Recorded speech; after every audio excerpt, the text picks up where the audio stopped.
दोस्तों, नासा का Osiris racks अंतरिक्ष यान क्षुद्र ग्रह बेन्नू का सैंपल लेकर पृथ्वी पर सफलतापूर्वक उतर चुका है। इसमें बेन्नू का लगभग 250 ग्राम मलबा भरा हुआ है। इससे क्षुद्र ग्रह के निर्माण के बारे में पता किया जाएगा।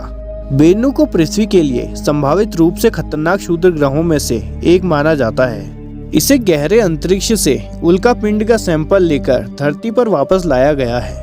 अब नासा इसका एनालिसिस करेगा, जिससे सौर मंडल की शुरुआत से जुड़ी जानकारी मिलेगी। कैसे रचा नासा ने इतिहास और कैसा रहा इस अंतरिक्ष यान का सफर, जानेंगे आज की वीडियो में। तो वीडियो के अंत तक बने रहिए। नमस्कार दोस्तों, मैं हूं आपका दोस्त राज और स्वागत करता हूं मेरे इस यूट्यूब चैनल में।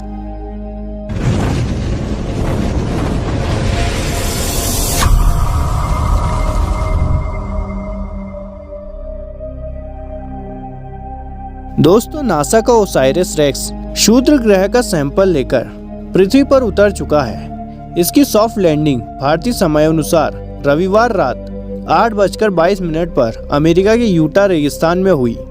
नासा ने कहा कि कैप्सूल अच्छी हालत में दिख रहा है। यह अपनी हीट शील्ड पर नुकीले भाग की ओर से धरती पर टिका हुआ है। जब यह कैप्सूल पृथ्वी की वायुमंडल में घुसा तो इसकी स्पीड बंदूक से निकली गोली से 15 गुना तेज थी। नासा ने ओसाइरिस रेक्स मिशन को 7 साल पहले लॉन्च किया था। ओसाइरिस रेक्स जो नमूने लेकर उतरा है, वे अंतरिक्ष चट्टान के 4.6 बिलियन वर्ष पुराने टुकड़े हैं, जो न केवल इस बात पर प्रकाश डाल सकते हैं कि ग्रह कैसे बने, बल्कि जीवन कैसे शुरू हुआ।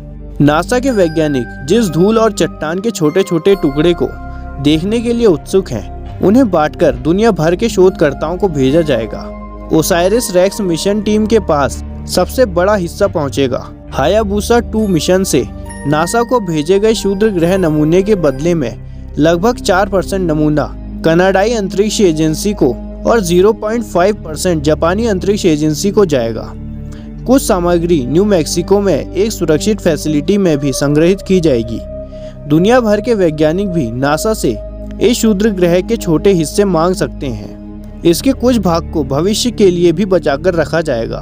क्षुद्र ग्रह बेन्नू के सैंपल वाला जो कैप्सूल धरती पर उतरा है, इसमें सिर्फ 250 ग्राम धूल मिट्टी और पत्थर के टुकड़े होंगे। हालांकि इसे पर्याप्त माना जा रहा है।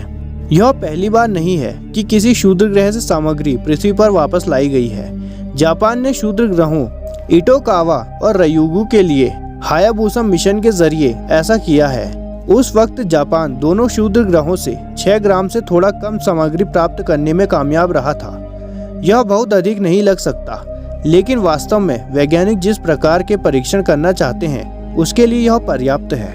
लंदन में प्राकृतिक इतिहास संग्रहालय के एशले किंग ने कहा कि ये हमारे सौरमंडल में बनी सबसे पुरानी सामग्रियों में से हैं।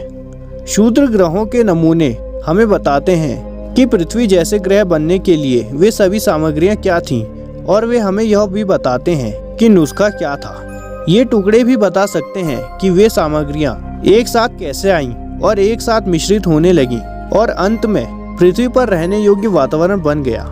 वास्तव में बेन्नू को संभावित रूप से खतरनाक क्षुद्र ग्रह के रूप में वर्गीकृत किया गया है। नासा का सुझाव है कि 2100 के दशक के मध्य के बाद और कम से कम 2300 तक इसके पृथ्वी से टकराने की 1750 में से एक संभावना थी।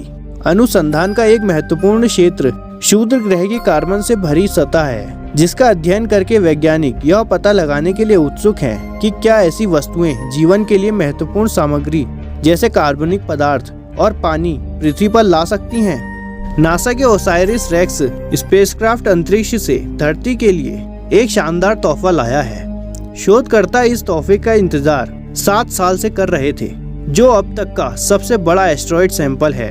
इसके जरिए वैज्ञानिक एस्टेरॉयड को लेकर अपनी समझ बढ़ा सकेंगे और यह एस्टेरॉयड्स भविष्य में हमारे सौर मंडल पर क्या प्रभाव डालेंगे, इसकी भी जानकारी हमें मिल सकेगी।